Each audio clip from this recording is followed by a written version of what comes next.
사람의 눈, 주님의 눈이라는 제목으로 말씀을 나누겠습니다. 누가복음 20장 본문은 예수님의 권위에 대한 논쟁이에요. 종교 지도자들이 예수님께 도대체 무슨 권위로 이 일을 하느냐. 그래서 논쟁을 할 때 이제 질문이 있고 답이 있고 또 질문을 하고 답을 하고 이제 그게 논쟁이잖아요.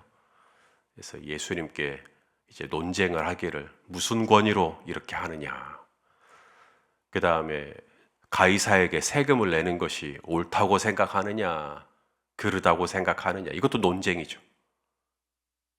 그 다음에 부활을 할 때 과연 이 여자분은 누구의 아내가 될 것이냐. 부활이 얼마나 엉성하고 부활이 얼마나 허점이 많은 그런 교리냐, 이런 걸 가지고 또 논쟁을 하는 것입니다. 지금까지는 예수님이 질문을 받았다면 오늘은 예수님이 질문을 하십니다. 논쟁 중에 예수님이 하신 질문이 뭐냐면 어찌하여 그리스도가 다윗의 자손이냐라고 하는 질문이에요. 왜 너희들은 그리스도를 다윗의 자손이라고 하느냐? 과연 다윗은 그리스도를 뭐라고 불렀느냐? 이제 이 질문을 한 것이죠. 자, 오늘 본문 41절 말씀이죠. 우리 한번 읽어 보겠습니다. 시작. 예수께서 그들에게 이르시되 사람들이 어찌하여 그리스도를 다윗의 자손이라 하느냐. 그러니까 사람들이 예수님을 그리스도를 뭐라고 부른다는 거예요? 다윗의 자손이라고 한다는 거죠. 예수님이 예루살렘에 입성하실 때도 사람들이 뭐라 그래요? 다윗의 자손이요 이러잖아요. 마태복음 21장 9절 읽어볼까요? 시작. 앞에서 가고 뒤에서 따르는 무리가 소리 높여 이르되 호산나 다윗의 자손이여 찬송하리로다. 주의 이름으로 오시는 이여 가장 높은 곳에서 호산나 하더라. 예수님이 들어오시는 건데, 어린 나귀를 타고 들어오시는 건데, 그런 예수님을 보면서 호산나, 그 다음 뭐라고 그래요? 다윗의 자손이여 라고 했다라는 말은 그 예수님이 그리스도라는 거죠. 사람들이 당신은 그리스도다, 다윗의 자손이여. 그리스도라는 말은 메시아란 뜻인데, 왕이란 뜻인데, 당신은 왕이다, 다윗의 자손이다. 그래서 예수님은 오히려 이것을 역으로 질문하십니다. 사람들이 자꾸 그리스도를 다윗의 자손이라고 말하는데 그게 맞냐? 그러니까 종교 지도자들이 꿀먹은 벙어리가 되고, 맞지 않나? 아니야? 이런 생각을 하는 것이죠. 그때 예수님께서 구약의 시편의 말씀을 이제 드는 것이죠. 자, 우리 시편 110편 1절 말씀을 읽겠습니다. 시작. 여호와께서 내 주에게 말씀하시기를 내 원수들로 내 발판이 되게 하기까지 너는 내 오른쪽에 앉아 있으라 하셨도다. 이걸 시편 110편이 누가 쓴 거라고요? 다윗이 썼어요. 다윗이 여호와께서 야훼, 히브리어로 야훼, 여호와께서 내 주, 여기 주가 아도나이, 바로 그리스도를 가리키는 겁니다. 그러니까 다윗이 그리스도는 내 자손이라고 다윗은 말한 적이 없는 거예요. 그리스도는 내 자손이다라고 말한 적이 없고, 그리스도를 시편에 뭐라고 불렀다고요? 내 주. 그리스도는 다윗의 자손이 아니라 그리스도는 다윗의 주인데, 왜 사람들이 그리스도를 자꾸 다윗의 자손이요 라고 하느냐? 이게 맞냐? 아무를 못하는 거죠. 다윗은 분명히 그리스도를 내 주, 아도나이라는 말은 종이 주인을 부를 때 아이고 주인마님 이렇게 부르는 것처럼 아도나이, 주인이여, 주인님 이 뜻이거든요. 예수님이 발을 씻기시잖아요. 제자들의 발을 이렇게 씻기시고, 예수님이 하신 말씀이 내가 주와 선생이 되어 너희 발을 씻겼으니 너희도 서로 발을 씻겨주는 것이 옳다. 내가 주와 선생이 돼요. 여기서 주도 아도나이. 그래서 예수님은 주예요. 예수님은 아도나이입니다. 예수님은 다윗의 주이기도 하고 제자들의 주이기도 하고 저와 여러분의 주이기도 하시죠. 아니에요? 그리스도가 여러분의 자손이에요? 그리스도가 여러분의 아들이에요? 그리스도가 여러분의 종은 아니지 않습니까? 내가 종이지. 내가 오히려 그리스도의 종이고 그리스도는 나의 주님이신 거죠. 여러분, 주님께서 십자가에서 왜 대속의 피를 흘리십니까? 저와 여러분을 구속하시기 위해서, 대속하시기 위해서. 대속이라는 말은 속이 갚는 거잖아요. 나를 대신해서 갚아주는 거예요. 그러니까 우리가 원래는 죄의 종이었어요. 우리가 죄에 끌려갔어요. 죄가 우리 주인이었어요. 죄를 섬겼어요. 그런데 예수님이 이제 그 죄에게 값을 지불해 주신 겁니다. 죄에게 값을 지불하는 게 죄값이 사망이잖아요. 그래서 예수님이 십자가에서 당신이 죽어주심으로 내가 지불해야 할 죄값을 예수님이 다 완불해 주신 거죠. 그래서 예수님이 우리를 구속하셨어요. 그럼 구속하신 이유가 이제 우리 김영규 집사님을 구속해가지고 죄에서 구속해가지고 자 이제 내가 너의 모든 죄값을 갚았으니까 김영규 집사야 너는 이제 네 마음대로 헐헐 네 마음대로 살아라 가 아닌 겁니다. 주님께서 저와 여러분을 죄값에서 구속해 주신 것은 이제는 주인이 바뀐 거예요. 죄가 주인이 아니라 이제는 그리스도가 주인인 거예요. 전에는 죄의 종으로 살았는데 이제는 의의 종으로 살기를 원하는 거죠. 전에는 죄를 섬기며 살았는데 이제는 그리스도를 섬기며 살기를 원하시는 겁니다. 고린도전서 6장 19절 20절 읽어보죠. 시작. 너희 몸은 너희가 하나님께로부터 받은 바 너희 가운데 계신 성령의 전인 줄을 알지 못하느냐. 너희는 너희 자신의 것이 아니라 값으로 산 것이 되었으니 그런즉 너희 몸으로 하나님께 영광을 돌려라. 혹시 이 사실을 모르셨어요? 저와 여러분은 우리 게 아니에요. 내 게 아니에요.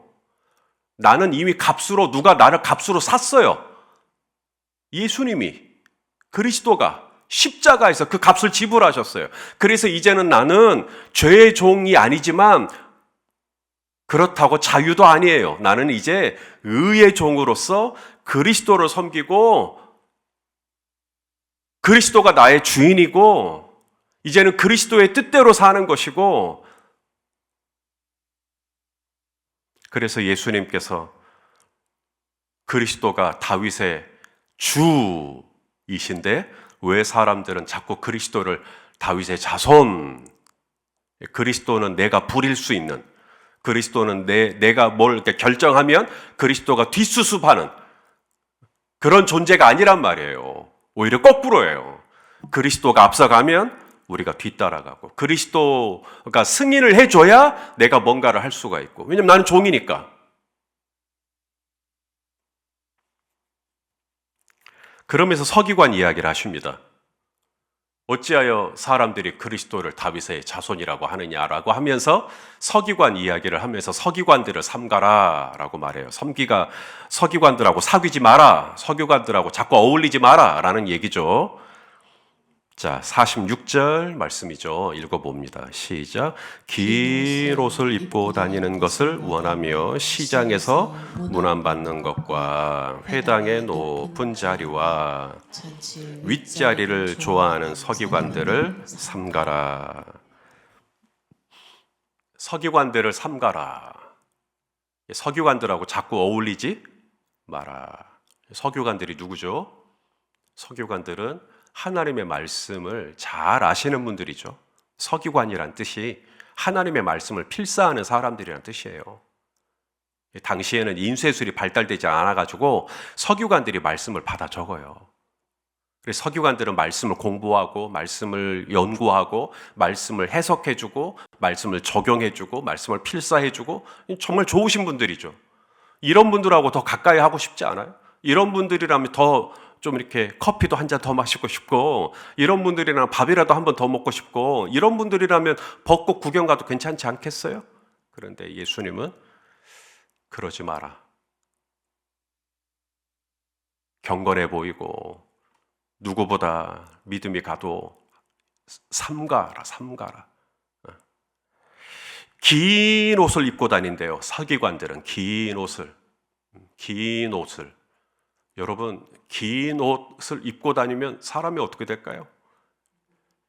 저는 긴 옷 그러면 생각나는 게 뭐냐면 결혼식 날 신부 드레스 진짜 길잖아요.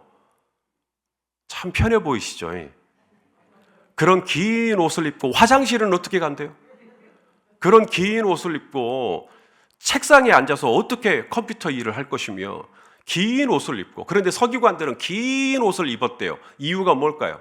긴 옷을 입으면 그만큼 사람들이 나를 경건하다고 봐준다고 생각하는 거예요. 우리 목사님들 중에 약간 정신을 못 차리신 목사님들 중에 이 옷을 긴 옷을 입으세요. 목사님들이 긴 옷이 뭐냐면 박사 가운 옷을 입으세요. 그러니까 목사님이 되면 성직자 가운이 있거든요. 목사 안수 받을 때. 그럼 그걸 입으면 되는 건데 성직자 가운을 벗고 박사학위 때 받은 가운, 박사학위 때 받은 옷을 입으세요. 박사학위는 여기에 4개짜리 이게 표시가 돼 있거든요. 그럼 4개짜리 옷이 표시가 되어 있으면 성도들이 볼 때, 야, 우리 목사님 박사시구나. 그래서 심지어 주보에다가도 담임 목사 손희선이 아니라 명예 박사 손희선 이렇게. 제가 박사학위가 없어서 그런 분들을 뭐라 하는 거 아닌가 모르겠어요. 저도 박사학위 받으면 어쩌면 저도 옷 입고 할지 모르겠어요, 설교를. 근데 서기관들이 꼭 그렇다라는 거죠. 긴 옷을 입고 다니고 박사학위 가운을 입고 다니고 이런 거 좋아하고. 옷만 긴 게 아니죠. 그 다음 절에 보면 기도도 길게 한대요. 기도도 길게 하고 아마 모르긴 몰라도 설교도 길게 하실걸요? 저는 어떤가 모르겠어요. 설교도 길게 하고 그리고 뭔가 이렇게 길게 하면 야, 은혜가 있다고 생각하는데 주님은 삼가라라고 말합니다. 삼가라. 그리고 시장에서 문안 받는 것. 시장을 왜 가요? 그 복잡한 데를. 자기 알아봐 주니까. 사람들이 자기한테 아는 체 해주니까. 이게 좋은 거죠. 아유, 서기관님이시네요. 잔치에서도 윗자리, 회당에서도 상석 이런 거 좋아하고 자리를 좋아하고 어떤 자리에 자기 안 불러주면 서운해하고 굉장히 정치적인 것이죠. 사람은 누구나 인정받고 싶은 욕구가 있나요? 예. 우리 인간의 하나님이 담아주신 기본적인 욕구예요. 우리 자녀들은 부모에게 인정받고 싶어 하나요? 예, 다 모든 사람에게 태어나면서부터 기본적으로 가지고 있는 desire, 욕구가 있는데 그게 인정욕이라는 게요. 있어요. 그런데 그 인정을 받고 싶은 그 욕구의 대상이 서기관들은 사람인 거죠. 사람에게 인정받고 사람에게 존경받고 사람에게 박수받고 그러면 이 서기관은 누구의 종이 되는 거예요? 사람의 눈을 의식하는 거잖아요. 그러면 사람의 종이 되는 거죠.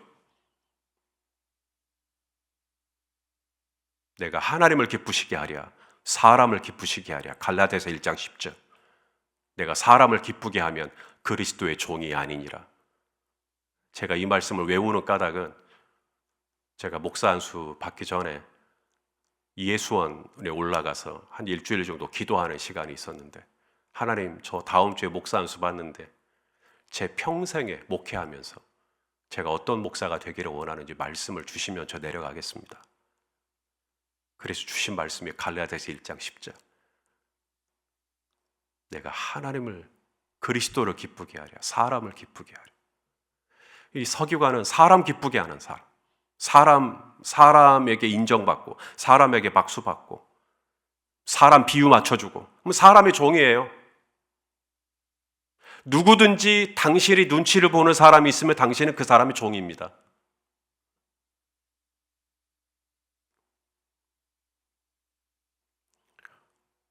반면에 오늘 또 예수님이 과부에 대한 말씀을 하세요. 과부가 헌금을 해요. 당시에 과부만 헌금을 한 게 아니라 부자들도 헌금을 했다라는 거죠. 이 부자들이 헌금을 할 때 이제 소리가 나는 겁니다. 왜냐하면 당시 그 예루살렘 성전 안에 헌금함이 있잖아요. 저희 교회도 들어오는 입구에 헌금함이 있잖아요. 예루살렘 성전에는 헤롯 성전이라고도 하는데 헌금함이 이쪽에 해가지고 13개가 쫙 있어요. 헌금함 더럽게 많죠. 13개가 있어요. 13개가. 그리고 그 헌금함을 만든 그 재질이 목재가 아니라 금속이에요. 금속. 그러니까 당시에 헌금을 할 때 이제 동전을 넣잖아요. 데나리온 동전을 넣잖아요. 그럼 동전이 많단 말이에요. 부자들은.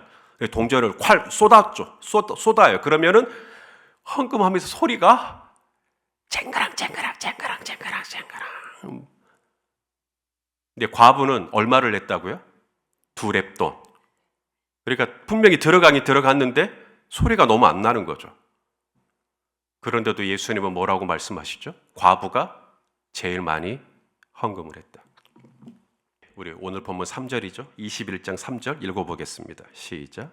이르시되 내가 참으로 너희에게 말하노니 이 가난한 과부가 다른 모든 사람보다 많이 넣었도다.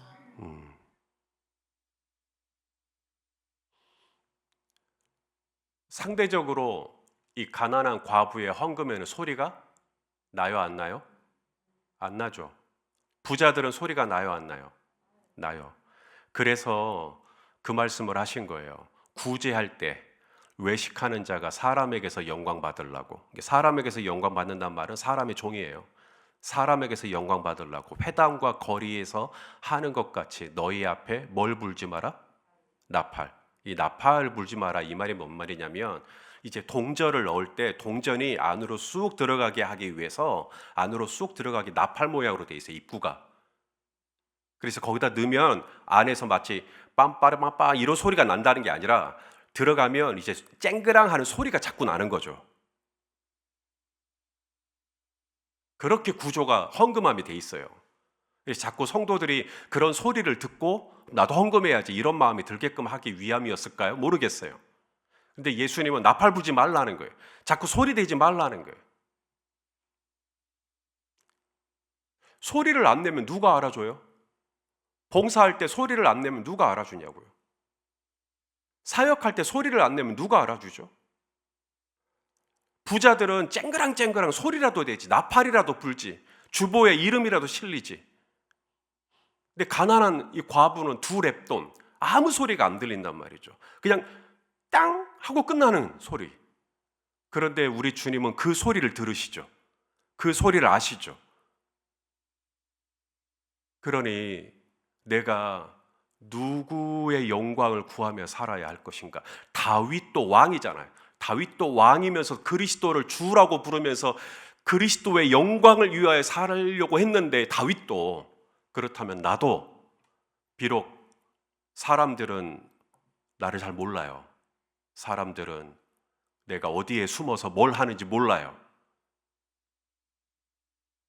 사울이 왕이 되었을 때 이제 사울을 왕으로 등극해야 되는데 사울이 안 보이는 거예요. 제비를 뽑았잖아요. 제비를 뽑아가지고 누가 하나님이 뽑으신 사람이냐 해가지고 제비를 뽑았는데 사울이 된 거예요. 그러면 사울이 어딨냐? 사울이 진보다리에 숨어 있다는 거죠. 자, 사무엘상 10장 22절입니다. 읽어보죠. 시작. 그러므로 그들이 또 여호와께 묻되 그 사람이 여기 왔나이까? 여호와께서 대답하시되 그가 진보다리들 사이에 숨었니라. 이렇게 사울이 자기가 왕이 될 감이 아닌 거예요. 사울은 자기를 겸손하게 생각하고 나는 한 나라의 왕이 될 감이 아닌데 그러면서 진보다리에 숨었어요. 진보다리에 숨은 걸 누가 알겠냐고요. 사람은 모르죠. 그러니까 어디 있습니까? 라고 물었다는 거죠. 누가 이 과부가 2렙돈을 낸 것을 누가 알아주겠습니까?